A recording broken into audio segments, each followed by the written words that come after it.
With only 4 spots available, becoming the Mount Rushmore of mixed martial arts is a challenging task. George's St-Pierre of Canada is a strong candidate for a spot that is assured. The long-reigning welterweight champion is regarded as one of the all-time greats in combat sports and has had a significant influence on the discipline. Though his resume career is the stuff of legend, GSP's character and conduct made him one of the most respected fighters of all time whilst being a big star in Canada. This is the story of Georges St-Pierre. Georges was born in Saint Isidore, Monterrey in 1981. A large portion of the province of Quebec was made up by fellow French Canadians like St-Pierre, known as Quebecois. Competing in multiple sports in his early years, GSP took up karate at the age of 7 to learn self-defense.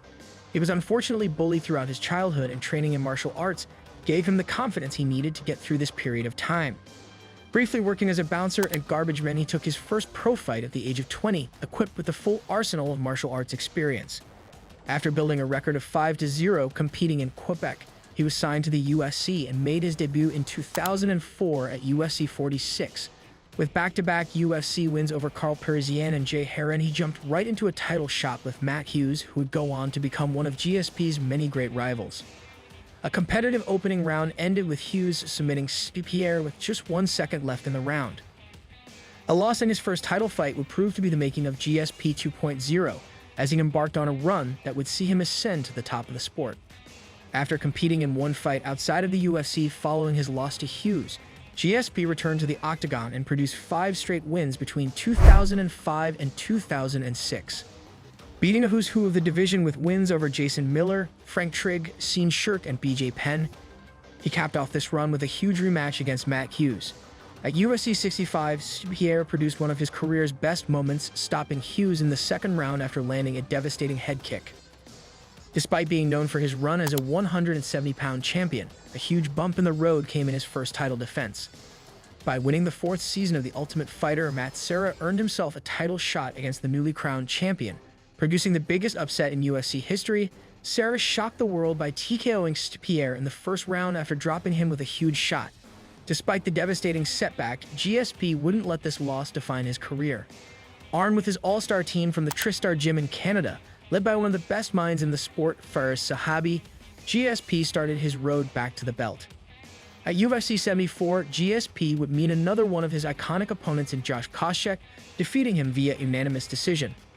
With Matt Serra suffering an injury when scheduled to face Matt Hughes in his first title defense, GSP stepped in for a trilogy bout with Hughes. Rounding out their trilogy by winning their last fight, GSP once again finished Hughes in the second round, claiming the interim title in the process. At UFC 83 in Montreal, Quebec, GSP walked out with an army behind him, finally getting his chance to prove that his loss to Serra was as much of a one-off as many believed. St-Pierre put those bad memories to rest by stopping Serra in the second round with some devastating knees to the body. From this point on, it was clear that George was one of the best martial artists on the planet.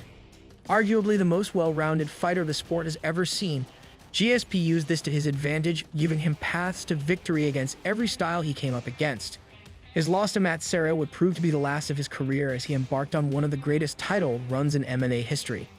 After recapturing the belt from Serra in April of 2008, he would defend the title 6 times by April of 2011. Facing a roulette of styles from the grappling prowess of BJ Penn and Jake Shields to the dangerous striking of Dan Hardy and Thiago Alves, GSP simply outclassed his opponents in every aspect of the sport, who arguably didn't win a round against him. With some injuries keeping GSP out for longer than he would have wanted, a rivalry started with the man who would become his arch-rival. In combat sports, a great champion and star needs an equally special dance partner to elevate their careers. In this case, it was Stockton's finest Nick Diaz. After beating BJ Penn, Diaz produced one of the most legendary callouts in the sport's history, shouting at George St-Pierre while he sat in the front row. With his injuries keeping him out of competition, Diaz fought Carlos Condit for the interim title. Diaz ultimately lost the bout via unanimous decision, and Condit went on to give GSP one of the toughest tests of his career, but also came up short to St-Pierre in Montreal. With Diaz and GSP being the fight everyone wanted to see, they were then matched up for UFC 158 despite Diaz losing to Condit. The pair were a perfect contrast to each other in the eyes of viewers. On one hand, you had St-Pierre, the perfect champion, a near-flawless martial artist who conducted himself with grace and tradition, a true student of the game. Nick Diaz, on the other hand, couldn't have been more of a polarizing figure. The build-up featured plenty of between the two, and this fight would go on to be the biggest of both of their historic careers. As St-Pierre had made very clear, the fight wasn't very competitive, as Nick's grappling was no match for the takedowns of the champion. Another unanimous decision win in Montreal put him on a streak of 8 consecutive title defenses. But Georges St-Pierre had dominated most of his opponents up to this point. His next fight would undoubtedly be the toughest test of his championship run. The UFC 167 is one of the most controversial events in the sport's history, and is by far GSP's most talked about title defense. Facing American wrestler turned one-punch KO artist Johny Hendricks, this fight pushed the champion further than anyone had ever managed. Able to stop GSP's takedowns and hurt him badly on his feet with his devastating power, many to this day believe that Hendricks should have gotten his hand raised and been crowned the new champion. Instead, the champion retained the title with a massively controversial split decision. To add even more questions to the event, GSP vacated the title soon after and took an extended hiatus from the sport. With rumors and hopes of a GSP return circulating every few months, fans were always left with what-if questions for years. Almost 4 years to the day since his last fight, St-Pierre returned to the octagon and put these questions to rest. The perfect fight for GSP to return to had finally come around. A shot at the UFC middleweight title against a fellow Hall of Famer Michael Bisping. Serving as the main event for UFC 217 at Madison Square Garden, the event would go down as one of the best cards in UFC history. Coming back at middleweight would allow GSP the opportunity to add another accomplishment to his resume, winning a world title in his second weight division. As had been the case many times before, St-Pierre used his diverse skill set to control the majority of the fight, leading to a rear naked choke finish in the third round. Though GSP would vacate the title soon after and step away from the sport for good, fans have finally gotten what they wanted. Not only did this fight produce a very entertaining build-up thanks to the trash-talking and bravado of Michael Bisping, fans got to experience a GSP fight week once again.